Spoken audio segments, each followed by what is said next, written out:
Muy buenas tardes, queridos amigos. Bienvenidos a Vladimir a la Una. Hoy tenemos nuevamente con nosotros a Henry Ramos Alup, presidente del Partido Acción Democrática, secretario general del Partido Acción Democrática y además candidato a la Asamblea Nacional por el circuito número 3. Es candidato. ¿Cómo está la campaña, Henry? Mejor imposible. Por eso que está ronco, porque está dando mucho un discurso. poquito de gripe.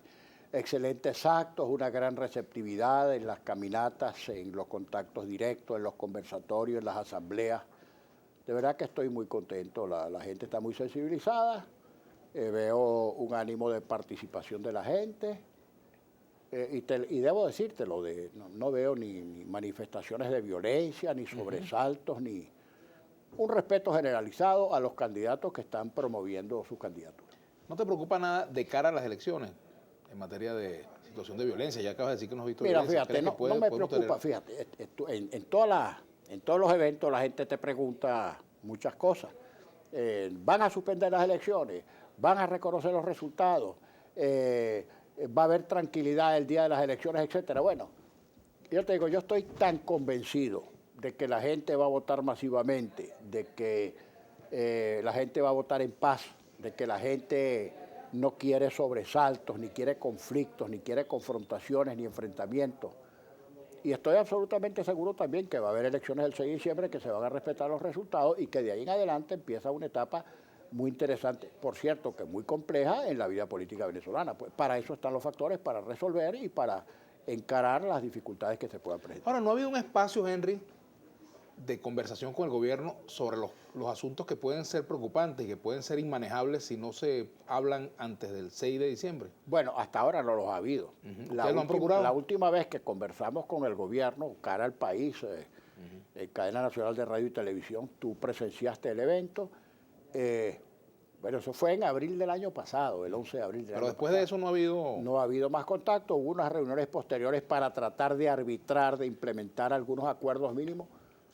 Eso quedó en el aire y, por supuesto, no hubo más conversaciones. Mira, en todos los países del mundo, incluso en medio de las situaciones políticas más tensas, más conflictivas, incluso en medio de las mayores crispaciones, cuando las partes, los contrarios están a punto incluso de irse a la guerra, procuran agotar todas las posibilidades de conversación, de persuasión y de solución pacífica de los conflictos, que eso es lo que quieren los ciudadanos de todas partes del mundo, salvo que estén muy fanatizados. Aquí lamentablemente no hemos tenido esos espacios de conversación, pero bueno, vamos a tener unas elecciones, esas elecciones van a producir un resultado, nosotros estamos absolutamente seguros de cuáles van a ser esos resultados y nosotros vamos a tener una responsabilidad muy grande y muy directa en los acontecimientos que se van a producir después de las elecciones en adelante, que es una cosa que hay que analizar con mucho cuidado. Yo creo que el gobierno va a salir muy debilitado de ese proceso. Un gobierno que ya en las encuestas y los sondeos de opinión manifiesta evidencia porcentaje de rechazo superior al 80%. El presidente con un respaldo redondeando cifras de alrededor del 20%. Aunque eso no sea así exactamente en la intención de voto, pero en todo caso en la intención de voto, favoreciéndose la oposición en 25 o 30 puntos. Bueno, si se producen las elecciones en medio de esas expectativas y con los números que están reflejando las encuestas, el gobierno va a quedar en una situación muy precaria, de suma debilidad, por varias razones. En primer lugar, porque la derrota genera conflictos internos en quien pierde. Empiezan los distintos factores, se perdió por esto, se perdió por aquello, el culpable eres tú. Pero quien quiera que sea el perdidoso en esa discusión es en el sector del gobierno, y el gobierno no es lo mismo que quede debilitada la oposición a que quede debilitado el gobierno. Pero el gobierno va a quedar en situación muy precaria. Ojo. Mira, ¿qué chance hay de que esa estamos encuesta... hablando de un gobierno que va a quedar en esa situación de debilidad extrema y las próximas elecciones presidenciales serían, no sé, de 3 años. Si fuera el término normal, el decurso normal de finalización del gobierno. O sea, esa es una situación delicada. Tenemos que ver cómo afrontamos los problemas que se nos vienen encima, costo que ya los tenemos y que se están agravando, desabastecimiento, costo de la vida, delincuencia, inseguridad, colapso de los servicios públicos, etc. Un país que nos tiene que doler a todos, porque si la cosa fuera que no deja que el gobierno fracase, pero porque el fracaso del gobierno es el país el que se perjudica. ¿Qué posibilidad hay de que esas encuestas estén equivocadas, Henry? Coño, mira, yo no creo. Mira, Fíjate, Vladimir, en el caso mío no es una percepción porque vea e interprete las encuestas. Es que todas las encuestas, las que contrata el gobierno, las que ordena la oposición, las que ordenan los factores no comprometidos políticamente con ella, te reflejan números más o menos las mismas cifras. Pero es la percepción, es lo que tú percibes en el contacto directo con la gente. Es la queja, es el día a día. Mira, incluso déjame decirte, la gente ni siquiera piensa en el candidato tal o en el candidato cual, sino en el voto castigo, que es una cosa que funciona y se expresa en todos los países. Cuando el gobierno es bueno, la gente respalda al gobierno con su voto premio, y cuando al gobierno lo culpan de una mala gestión, viene el voto Henry, castigo. Tú que sabes de derrota y de victoria, porque tú eres dirigente ADECO y has pasado te has comido las verdes y las maduras en ese campo, ¿cuáles son las señales que en aquel momento en que ADECO comenzó a perder el favor popular se están presentando hoy en día y que tú identificas? Bueno, mira, como cuadro general, la percepción, los rechazos, lo que dicen las encuestas, etcétera. Pero la situación no es idéntica, porque a nosotros nos tocó, digamos, la mala, la cuesta, con un ambiente socioeconómico circundante que no es tan adverso como el que tiene este gobierno en este momento.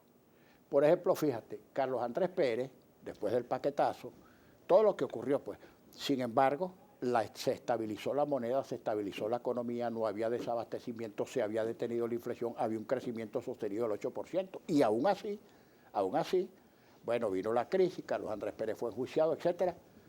Entregamos el poder por vía no destinada al efecto, porque no se trató de una elección, sino de una destitución y de un allanamiento, etcétera, etcétera. Pero es que la situación del gobierno actualmente es mucho más compleja porque el desabastecimiento, la inflación, el colapso de los servicios públicos, la inseguridad. Y otra cosa, mira, que es patética, que es que el chavismo ha pasado de un liderazgo fuerte, muy fuerte, autocéntrico del presidente Chávez, a un liderazgo compartido, fragmentado, no es lo mismo.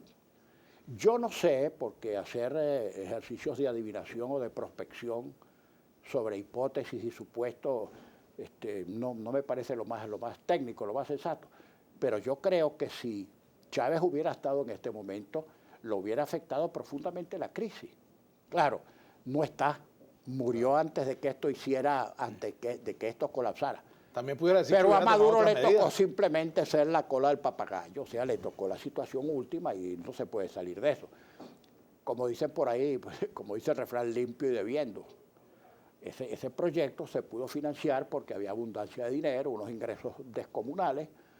Si a eso tú le sumas el liderazgo carismático, el promitente o ofertista, entonces era otra situación. Ahora, yo creo que si en este momento Chávez hubiera estado vivo administrando esta crisis, le hubiera ido también muy mal. A menos que hubiera tomado las medidas que le recomiendan al gobierno. A menos que hubiera tomado la medida que no era previsible por el esquema, por el modelo. Yo no veo, por ejemplo, a Chávez, como no veo a Maduro, a decir verdad, liberando precios, unificando cambios, estimulando exportaciones. Yo no lo veo en ese plan. No lo veo, aunque dice que no. Cuidado si tiene que recurrir al fondo, y el fondo es una receta ácida. Y a veces sin recurrir al fondo tienes que aplicar el recetario y no tienes el contravalor de que te hagan préstamos o te concedan licencias y certificaciones esas que son necesarias para moverse con soltura en el mercado internacional. Si la oposición llega a ser gobierno y le toca ir al fondo, va al fondo sin problema. Mira, yo no puedo decir eso, te repito, a mí no me gusta hacer ejercicios de prospección, pero si tú eres una situación económica, que no tienes caja, estás quebrado, no tienes con qué pagar la nómina, tienes un tremendo hueco, crecimiento cero, tienes que tomar medidas, una de dos. O dejas correr la arruga para que esto se termine, no sé, termine en una matanza, una guerra civil, o tomas algunas medidas así para corregir la economía. Mira, Vladimir, tenemos que hacer una pausa, Henry. Te tengo que tocar la campana. Vamos a hacer la pausa. Okay. Al retorno, te pregunto, ¿queda arruga por correr? Ya venimos con Henry Ramos Alup, secretario general de la Acción Democrática y candidato a diputado.